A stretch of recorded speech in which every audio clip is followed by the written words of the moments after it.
E a ideia de hoje é a gente falar um pouco sobre defesa. Mas como motivação para falar de defesa, eu trouxe para vocês uma dimensão muito importante, a dimensão do tempo. Tá? E por que eu resolvi falar do tempo? Porque o tempo é um recurso escasso. Todo mundo aqui tem 24 horas. Mas o tempo ele passa de forma diferente para os diferentes tipos de times de TI. Tá? A gente costuma dizer que o atacante ele tem tempo infinito. Um atacante tem tempo infinito significa que o ataque ele pode correr agora, daqui a uma semana ou daqui a um mês. Você não sabe, a gente não consegue prever. Mas esse fato, né, dá ao atacante uma vantagem que é crucial no nosso mercado. O atacante com tempo infinito, ele consegue estudar novas técnicas, criar novas táticas, criar novas ferramentas. Basicamente, o cara consegue ter a vantagem em cima da gente. E é basicamente o principal motivo, o porquê um atacante sempre tem a vantagem em cima da defesa. Tá? Por outro lado, o time da defesa, ele não tem o tempo infinito, ele tem o tempo finito. Por quê? Uma vez que a sua empresa se conecta na internet, ela pode sofrer esse ataque no primeiro segundo que ela se conectou na internet. Tá? Ela pode sofrer esse ataque daqui a uma semana, daqui a um mês, ou em algum outro tempo que você não consiga prever. Mas vai sofrer um ataque. E essa é uma mentalidade que é importante a gente ter dentro da gente. Ela vai sofrer um ataque. A gente só não sabe quando. O problema do time de defesa é que, ao saber que a sua empresa vai sofrer um ataque, você tem que estar preparado desde o momento zero para responder esse ataque, responder o incidente, mitigar e resolver o problema e manter a empresa funcionando. Então, é desbalanceado, sim, é desbalanceado, mas a gente consegue utilizar algumas táticas, nós como time de defesa, a gente consegue utilizar algumas táticas para mudar o tempo ao nosso favor. Eu vou falar delas um pouquinho mais para frente. Tá? E uma outra coisa que é bem importante é que uma vez que um atacante ele entrar na nossa rede, quem tem que se sentir pressionado pelo tempo é o atacante. Ele tem que saber que se ele errar em alguma coisinha na operação dele, de Red Team, ou seja, um atacante real, tá? Ele vai ser pego pelo time de defesa. Ele tem que saber que se ele clicar no botão errado ou roubar a credencial errada, a gente vai pegar ele e vai expulsar ele da rede, vai tirar o foothold dele da rede e vai cortar o acesso dele. Tá? Então, a gente tem que mudar essa pressão do tempo para o time de ataque. Né? E, obviamente, o atacante ele não é burro, ele é esperto. Então, ele vai tentar alguns truques para tentar se esvair da rede, né? Esvair das detecções. O que é importante aqui é que a gente não caia em algumas cascas de banana. Porque o atacante vai tentar de tudo para nos ludibriar. Tá? Ele pode utilizar alguns truques, vários truques, inclusive realmente simples. Como, por exemplo, mudar o timestamp de um arquivo, de um implante. Tá? Ele pode utilizar um truquezinho. Aqui, ó. Vocês conseguem ver alguma coisa diferente nesse ls-LA? Alguém pegou? Bom, um simples ls-LA. Tá? Ele está escondendo um arquivo aqui. É uma técnica do Mitre MT, técnica 1056, eu acho, .001. Está mapeada no Mitre Attack, tá? Que é basicamente uma técnica de evasão de defesa. Tá? E o que ele fez aqui foi esconder um simples arquivo, ponto, ali. E se você é um blue teamer, tá? Sabe que tem um implante naquela máquina, e dá um simples ls-LA, você acaba perdendo essa informação porque você não prestou atenção no detalhe. Tá? E como é que o atacante fez isso? Simples. Tá? Basicamente, entre espaços, ls-LA, você simplesmente não vê. É simplesmente um ponto. Tá? Por que isso acontece? Porque no Bash, os caracteres invisíveis não são simplesmente mostrados. Tá? Então, se você quiser ver alguns caracteres invisíveis, né, no Bash, você põe o traço B e aí você vai conseguir ver que, na verdade, está escapando ali com vários espaços depois do ponto. Tá?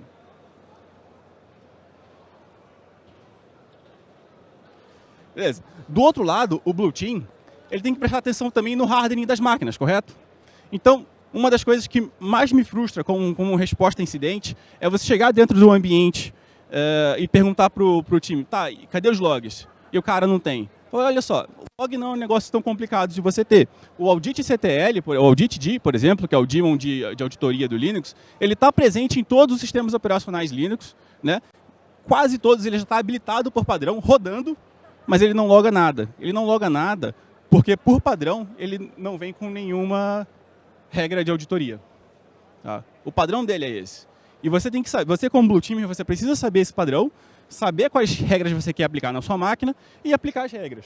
Se você não sabe qual regra aplicar, tem um projeto do Florian no GitHub, que é o Audit Best Practices, só dar uma googlada, vocês acham fácil, tá?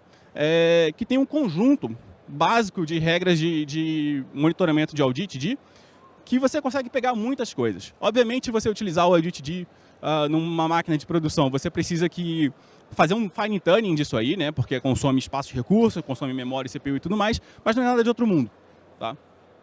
Mas é importante que você tenha isso configurado, tá? Só com o Audit-D, por exemplo, você seria capaz de detectar exploits zero days, como, por exemplo, o Oh My God, né, que afetou os servidores da Azure 2021, salvo engano. Não vou lembrar a CVE de cabeça. Tá? Mas era possível detectar só com o Audit-D. Tá?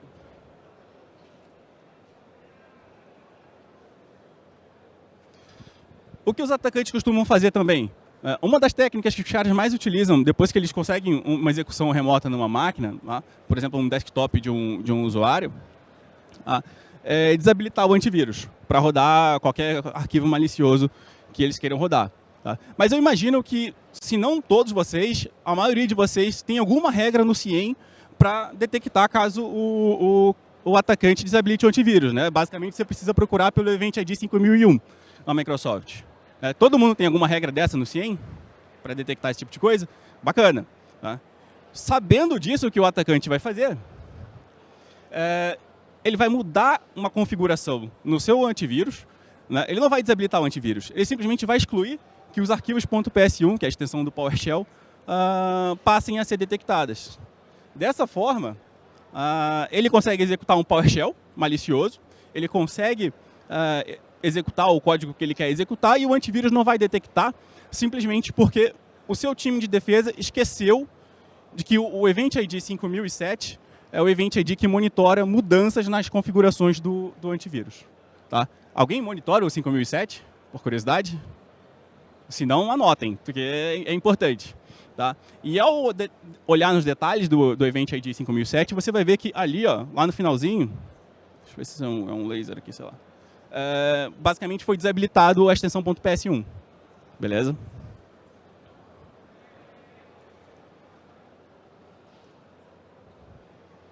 Bom, RDP. Eu acho que todo CIEM também, basicamente, vem por default uma regra de detecção de brute force de RDP. Não é verdade? Só que, basicamente, a maioria eles detectam pelo Event ID 4625. Tá? O que acontece é que a maioria dos CIEMs, eles olham para o RDP procurando pelo 4625 Event Type 10. Tá? Que seria o Remote Interactive Terminal Service Remote Desktop. Tá? Isso é verdade. Se o seu sistema tiver com o RDP aberto, exposto para fora, né, muito provavelmente você vai ver um 4625, uma tentativa de brute force. Mas você provavelmente não vai ver o Event ID Type 10. Alguém sabe dizer o porquê? É duro, não tem esse bate-papo, né, essa troca, porque vocês estão com fone e tal. Mas, basicamente, porque existe um negócio chamado... porque vai bater o Event ID Logon Type 3, porque existe um NLA. Tá? O NLA é o Network Level Authentication para o desktop. Isso significa que a sua máquina ela vai tentar se autenticar em nível de rede primeiro. Né? E isso não dá o Event ID Type 10, isso dá o Event ID Type 3. Né? E o que normalmente a maioria dos CIEMs peca em detectar é exatamente por isso. Tá? Então, você como Blue Teamer, você precisa entender seu ambiente, você precisa saber como ele está configurado e ter muita atenção aos detalhes, justamente por conta de probleminhas como esse. Tá? E, basicamente, para você mudar essa configuração ou saber como ela está configurada no seu ambiente, você precisa ir no editor de registro, como sempre, né? E ver basicamente, agora cortou, tá? Mas é esse User Authenticated lá, é uma chave gigante no regedit, que você precisa saber como está configurado em todas as suas máquinas. Tá? Você também consegue forçar isso via PowerShell em todas as máquinas. Tá? Quando a gente fala de defesa, uma outra coisa importante é você ter os logs certos na hora certa. Tá? O Event ID 4688, por exemplo, é o Event ID que loga a criação de novos processos, execução de comandos. Tá? Ele é muito importante, mas se você não configurar ele para salvar o Process Command Line, tá? Você vai ter um Event ID que não vai te trazer basicamente nada porque você precisa de resposta a incidente. Tá? Então, você precisa configurar essa policy, né, de incluir o command line dentro do 4688. Tá? E outra coisa que é bem importante você também fazer é habilitar o log de blocos de script do PowerShell. Por quê? Uma vez que o atacante ele entra no ambiente, né, ele vai tentar executar alguma coisa. Se você pegar pelo 4688, beleza. Né? Mas ele também pode tentar executar o que a gente chama de fileless. Né? É basicamente, ele vai rodar o PowerShell e vai rodar uma linha de comando que não vai baixar nada e vai executar direto em memória. Como que você faz isso? Simples assim. PowerShell.mslook-q-txt. Né? Eu botei um comando dentro do DNS, do servidor do meu domínio, do meu bind, né? Justamente para trazer e executar a calculadora. Tá? O cara simplesmente executa fácil e simples assim. Tá? Então você precisa habilitar os logs de blocos de scripts do PowerShell. A melhor forma de fazer isso, mais uma vez, configura lá no seu AD, manda a policy para todo mundo e centraliza os logs num CIEM ou num repositório central, para que você consiga pegar isso depois. Tá? Mais uma vez, pegar os logs certos. Por que eu estou batendo nessa tecla? Porque sem log, no crimes. Né? Já ouviram essa? Né? Então, a gente precisa dos logs para qualquer processo de resposta a incidente. Se você quer contar uma história, você precisa dos fatos. Tá? Então, a gente sempre precisa ter os logs bem configurados. Tá? Aqui ficou para trás, na verdade. Tá? Mas é um Event ID 5382, salvo engano, que é o Event ID que monitora o acesso aos vaults, que é onde a Microsoft guarda as credenciais. Tá? E você sabendo disso, o 5382, ele vai gravar o PID do processo que acessou esse vault, tá? E você correlacionando com o Process Explorer que está rodando na máquina no momento, você consegue pegar aqui que, no caso, o 3680 ali, quem rodou e quem acessou o vault foi o Mimikatz. Tá. Basicamente, para pegar a credencial de administrador. Tá.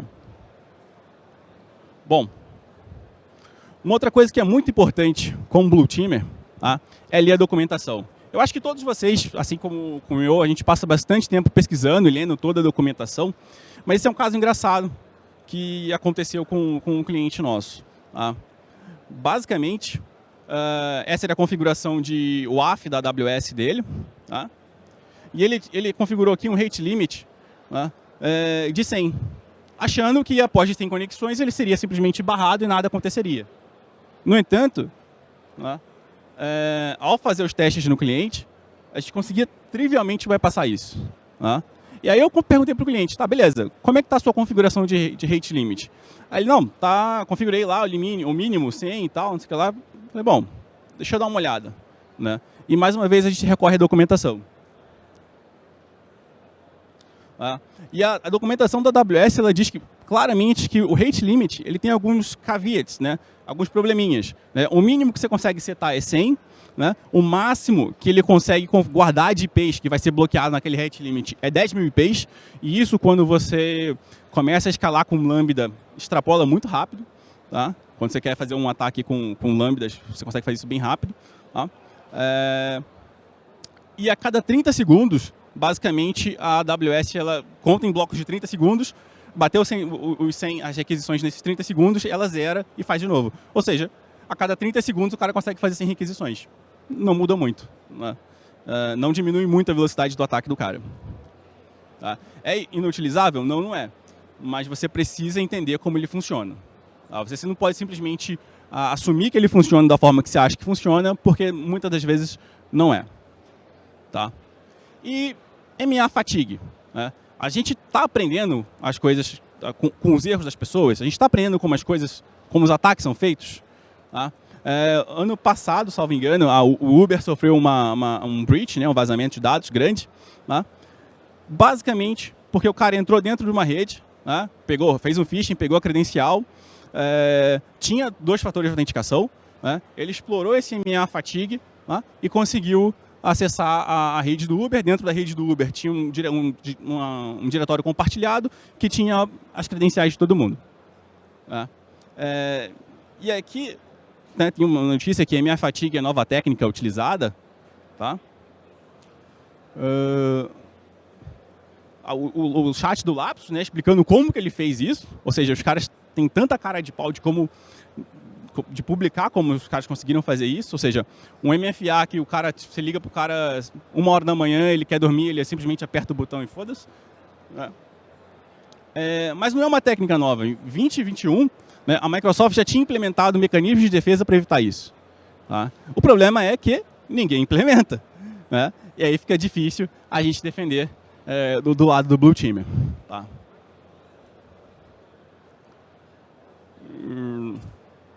E a pergunta é, a gente está aprendendo com os erros das pessoas? A gente deveria começar a aprender com os erros os breaches que a gente vê pela frente. Né?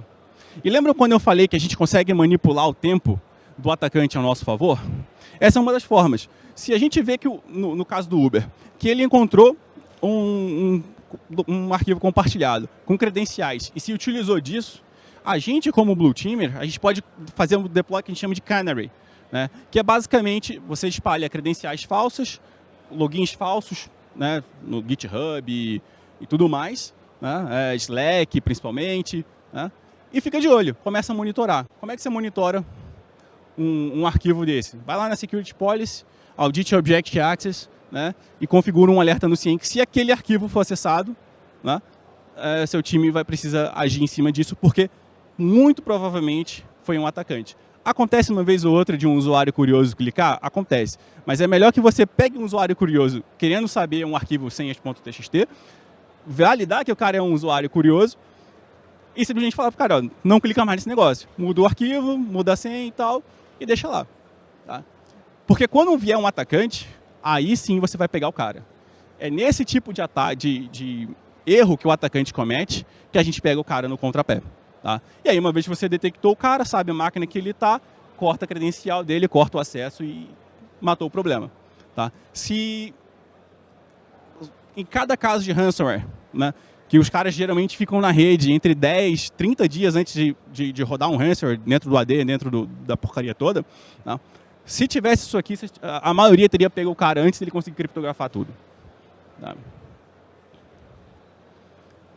E aqui, basicamente, é o 4663, o Event ID da Microsoft, de quando aquele documento foi acessado. Tá? Então, sim, eu sei que o trabalho do Blue Team é um trabalho difícil. Tá? Confia em mim, eu sei. Eu faço isso há mais de 10 anos. Tá? E a gente tem que lutar contra muitas coisas. Tá? A gente precisa lutar contra os bad guys, os bandidos. A política dentro da empresa, sempre tem muita politicagem. Né? Budget, a gente está sempre pedindo dinheiro mais e mais, parece que é um saco sem fundo, né? O time de segurança. A gente acaba tendo que deployar novas tools sem nem ter terminado de fazer o deploy da tool passada. Né? Então, toda vez que tem um RSA Conference, todo o time de TI já fica apreensivo, né? Nervoso, do tipo, o que será que o CISO vai mandar a gente implementar esse mês, que a gente nem terminou de implementar no mês passado. Tá? E o pior de tudo, a gente ainda tem que lutar contra o legado. Tá? Muitas empresas têm bastante coisa legada e que precisa ser mantida. Tá? Fora isso, a gente ainda tem que se manter com SLA, ou seja, toda vez que chega um ticket para você, você tem lá um determinado tempo para resolver. Tá? Você tem um compliance batendo nas tuas costas do tipo, ó, a gente precisa que isso seja resolvido também de forma rápida. Tá? Você precisa manter o inventário de recursos que você tem, né? E as ferramentas antigas que você tem. É muito trabalho. É muito trabalho. Mas nem tudo está perdido. Tá? O que a gente precisa fazer para resolver isso, ou pelo menos melhorar isso, é compartilhar ou nivelar o conhecimento dos times de Blue Team. Tá? Seja uma Wikipedia interna, blog post, conferências internas, compartilha documento com o seu próprio time, faz alguns exercícios de Red Team, Purple Team, conferências internas e preferencialmente com pizza. Pizza e cerveja é o que você vai chamar a atenção para o seu time. Entendeu? Você falar que tem pizza e cerveja sábado de manhã, o pessoal vai. Tá? E o nome disso que a gente dá, na verdade, é cultura. Tá? Quando você começa a implementar isso, né, e começa a criar isso de forma contínua, né, você cria uma cultura. E quando você cria essa cultura, ela é um negócio que se propaga, sabe? E simplesmente se propaga e se perpetua dentro da empresa. Vira uma coisa cultural, de verdade. Tá? Bom, algumas conclusões. Tá? O tempo ele é de fato essencial para qualquer estratégia. Tá? Os detalhes é onde a gente faz a diferença. Tá? Basicamente, se você tomar nota de tudo o que você fez durante o seu dia, compartilhar o seu conhecimento, cada incidente novo é uma oportunidade nova de você aprender algo que o atacante fez. Tá? E se você aprende e guarda para você, o seu time perdeu aquele conhecimento. Então, vale muito a pena vocês conversarem e falarem assim, olha o que esse maluco aqui doido fez. Pô, eu tô vendo aqui que o cara simplesmente apagou o calc.exe. Por que ele fez isso? Entendeu? Não sei. Mas é algo que vocês precisam conversar entre si e compartilhar esse tipo de conhecimento. Tá? É muito importante aprender com os erros dos outros. A gente vê isso o tempo todo. Toda notícia de mídia, né, acontece algum incidente, algum vazamento, o cara deu uma cagada e no próximo vazamento é a mesma cagada porque a gente simplesmente não aprendeu com o erro do amigo. Tá? Então, o seu CTI, seu Threat Intel, é muito importante nesse quesito também. Tá? E se tem uma tarefa que é repetitiva, automatiza, velho. Não tem muito erro. Tá? Agora, tinha um typo no título dessa palestra. Alguém chegou a ver esse typo? Alguém prestou atenção nesse detalhe? Só pode levantar a mão se alguém viu. Um typo no título da palestra. Um erro de digitação. Tinham quantos erros? 2 N's. Mas também tinha mais um erro. Tinha um E que não é um E do nosso alfabeto, é um E cirílico, ou um E grego. Tá? Parabéns para o meu amigo que prestou atenção em um detalhe, mas tinham 2 detalhes para serem prestados atenção. Bom, para finalizar, eu costumo dizer, e aí eu obviamente me cotei aqui, né, que segurança é basicamente sobre os detalhes. Tá? Acertar todo e qualquer pequeno detalhe é impossível. Tá? Mas ganha o jogo aquele que errar menos. Tá? Bom. Obrigado.